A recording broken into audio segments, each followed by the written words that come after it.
Hi people, I'm back.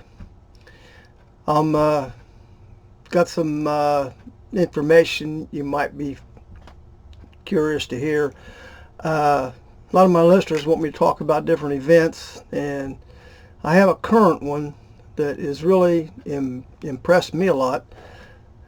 I've talked in some of my past videos where I have mentioned how when I go to my shop or somewhere around, I can hear my critters in my head, whether anybody else can or not. I can hear when they're around. And I never had I knew this to be a fact. I never had any real way of proof of it other than simple little signs and things that I picked up on. Well, on the 2nd of this month, I was at my shop, and when I went in my shop, I could hear them really, really heavy. So I started talking to him like I always do. But this time I told him I was on my way out to the house. And I said, well, I'll see you when I get out there. I imagine you'll be out there. I'm just talking. And I really have never had this happen before to this degree. Time we got out to the house, Sharon went up to open up the door, and she said, listen. I says, what? Which, I really don't hear that good. I says, what? And she says, listen. So I stuck my ear up to the door, and I could hear music. So I said, open the door. She had the key in her hand and all that, but she opened up the door. We went in, and a week prior to that, we have a emergency radio that you can crank by hand or you can plug in and charge or whatever. And I had gotten it out last week and charged it up. I left it there on the table. And, I'd cranked it first to make sure it would work. It was working good. And I went ahead and put the plug to it, and I charged it up for whatever it may be. And we just left it. And it was turned off. I don't leave nothing on. It was very seldom I even leave anything plugged in to charge anything. I just left that plugged in there in the kitchen. So when we walked in, the radio was turned on and playing. The Foots, they knew we were coming. They knew we were going to be there, and they let me know that they understood what I said from the shop. That a lot of things like this happen, but this is the most definite thing that I had happen. It was from one minute to the next, like I left the shop, went to the house, and they had me turned on the radio just to let me know they was there. There's a lot of things they do that let me know they're around. Yeah, it's things only I would know. And my personal things, just different things. But they let you know you're around. Now, my one guy that I listen to, Mike Patterson, he knows this to happen true too, up there in Canada. And his gets a little more detailed. Mine, I just get different little signs. And I haven't heard, since I've been back, I haven't heard him in the shop. So when I hear him in the shop, I'll thank him for leaving me the message and so on and so forth. And I'll try to get more of a conversation going to where they'll leave me more messages. We had the one female that was here, right here. I'm at my house. We just bought a camper so we can get around a little bit. Like, we don't have money from hotels and stuff like that, but we might be able to travel a little bit and stay in a camper. Got to fix it up a little bit, but this is the most quiet place I can do my videos right now, so this works out real good. But anyway, the thing with Mike Patterson is he gets technical things in cameras, and they leave him presents and stuff like that all the time. We had the female with us, Qua, which wasn't allowed to be with us. They have rules. She wasn't allowed to be with us. She told Sharon not to tell anybody she was here. So, okay.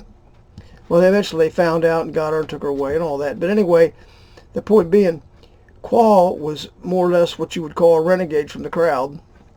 And she was doing what she shouldn't have been doing by being here. And she was kind of hiding. And she would communicate. I never heard, but Sharon would communicate with her. She could literally talk back and forth to Sharon. Sharon was talking to her one time, and I'm hearing Sharon's side of the conversation. Then I told Sharon, I said, well, ask her. I wanted to ask her something. And as soon as I said that, Sharon told me the answer. She had answered her right as soon as I asked it. So, okay. So I know the communication was going on, but she was a renegade from the crowd at the time by being here. So she didn't have a problem communicating. I have had communications from Flower. She's talked to me in Sharon's voice. That's happened a couple times. A few other things happen where I'm getting telepathic communications from them, but for the most part, most of my communications I've ever heard out in the yard when I go out and talk to them was just actual sounds that they did. Vocals and other stuff. Nothing, I've never heard that roar coming out of them that they show on TV. I get chirps and mutters and little things like that. Little chatters.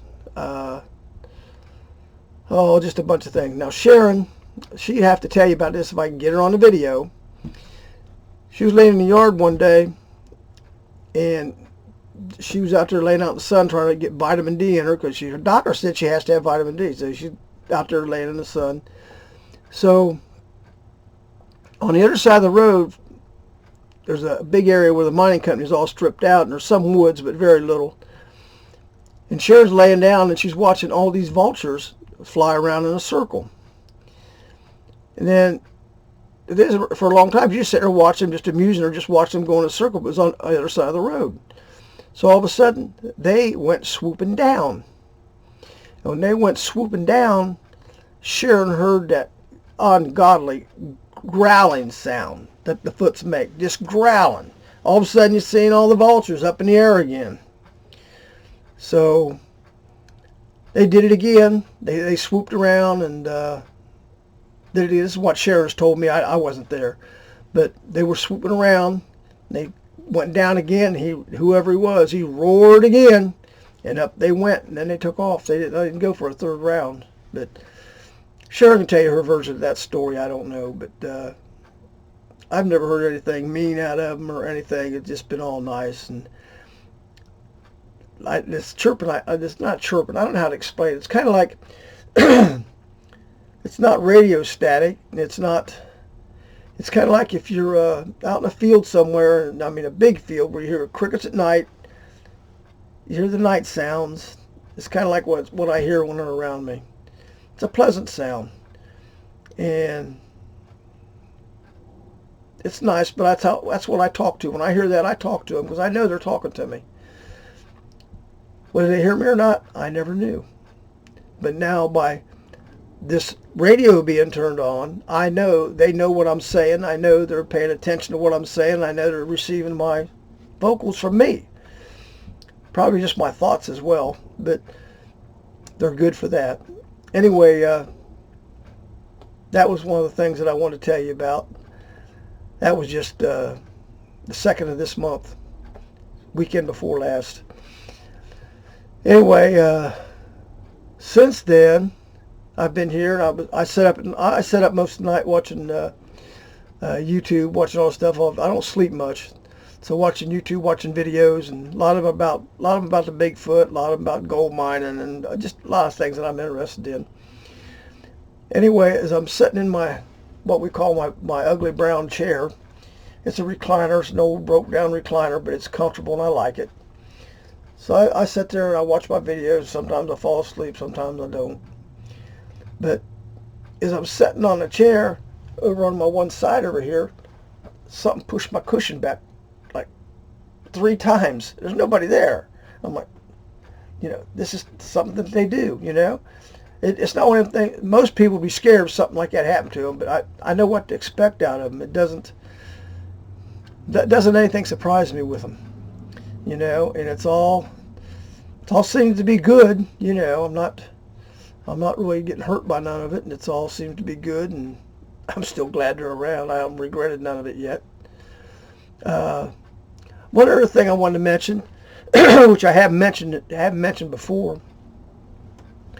Everybody's around them. They always have this terrible odor and everything like that.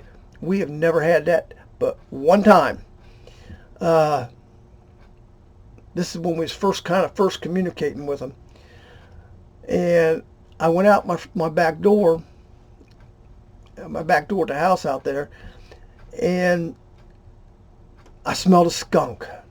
I walked out the door and I says, "Oh man." I turned around, went back in the house, and I told Sharon, "Oh, we got a skunk out there. It's bad." So a few minutes later, I go back out. No skunk smell. Well, anybody that's ever been around a skunk and skunk smell, it don't leave. It stays and lingers, and you're forever getting rid of the skunk smell. It wasn't a skunk. It was one of the Foots that forgot to deodorize himself, or however they do it. But that was just one freak time that we got an odor out of him. And it's like, I think maybe I startled him when I come out the door or something like that. He was probably standing right there and I didn't know. But I did get the odor one time, and that's the only time that ever happened. I hope I don't get it because everybody tells me it's so bad. So I've never had it. Sharon's never had it. We never had any bad odors. But maybe that might be the breed of the critters that we have. I don't know. But they're always amazing. Something good's always happening, and just things that would, I don't know. Like the first times we ran across this stuff, it's kind of freaky. Then after you get to where just a mundane thing with you. Whatever they do, and you just go along with it. You know, they don't mean no harm. That's one thing you gotta have. If any of you ever out there or around or approached by a Bigfoot, a Sasquatch, whatever you want to call them. I call them my friends. I call them the critters. They prefer to be called the Foots. But the bottom line of it is, if you're ever out anywhere, and let's say they're throwing rocks or something at you, I'd just leave. They'll probably not do much more than that. You're probably in an area they don't want you to be in. But what you need to convey to them is, I'm your friend. I'm not here to hurt you. If you get these thoughts in your mind, most likely they'll read it. Like, I'm planning on going around places. I don't know where I'm going to go. I was warned by Robin Lynn one time I have to watch where I go because of different clans. I don't know the clans. You know, I don't know that, but I'm trying to go around different places and meet with different Foots. I've done it before, and I'm trying to do it more. Now we got this camper. We might be able to make around some different places. But what I'm trying to accomplish is when I go someplace, I want to let them know, I'm here to visit. I'm your friend. I want to visit you. You know, I want to be your best friends. And I mean you no harm. Let's see where it goes. I haven't had this to work for me yet. I haven't done it yet, but this is what my plan is, and hopefully it'll work out good for me. As far as another thing I wanted to ask was, if anybody is sending me any comments, please keep trying, because I haven't figured it out yet. But I need all the comments. What ones I have got some. I think one name from a Rum Girl or something like that was a name. I hit the wrong thing somehow, or the computer screwed up, and I lost all my excuse me. I lost all my comments. So I'm trying to go back, and anybody could possibly want to re-comment or something, please try, and I'll see if I can get anything. If I can, I'll let you know on my next video I can do. But I'm trying to keep you updated with what's going on. Like I said, this is a continuous thing. It's never going to stop. The woman, Lisa from Pennsylvania, told me they're always going to be in your life. If they're in my life, good. I'm happy. Well, I got to go. My dog's starting to bark, so I thought I had some peace and quiet out here in the camper, but I guess not. This is why I don't get videos very often, because I don't have any place to really have a quiet place. My shop's not the best places, but, well, I'm going to go for now, but please, if you can, subscribe, do whatever it takes to keep this thing going, and pass this on to your friends. Let's let people know what's going on. I'm trying to do something to protect these fellas. They're my best friends. They keep me amused too. So anyway, I'm going to sign off, and thank you very much. Thanks for watching, and I appreciate all the comments I can get, and if I get them, I'll answer you back. I just gotta get them. Okay, thank you.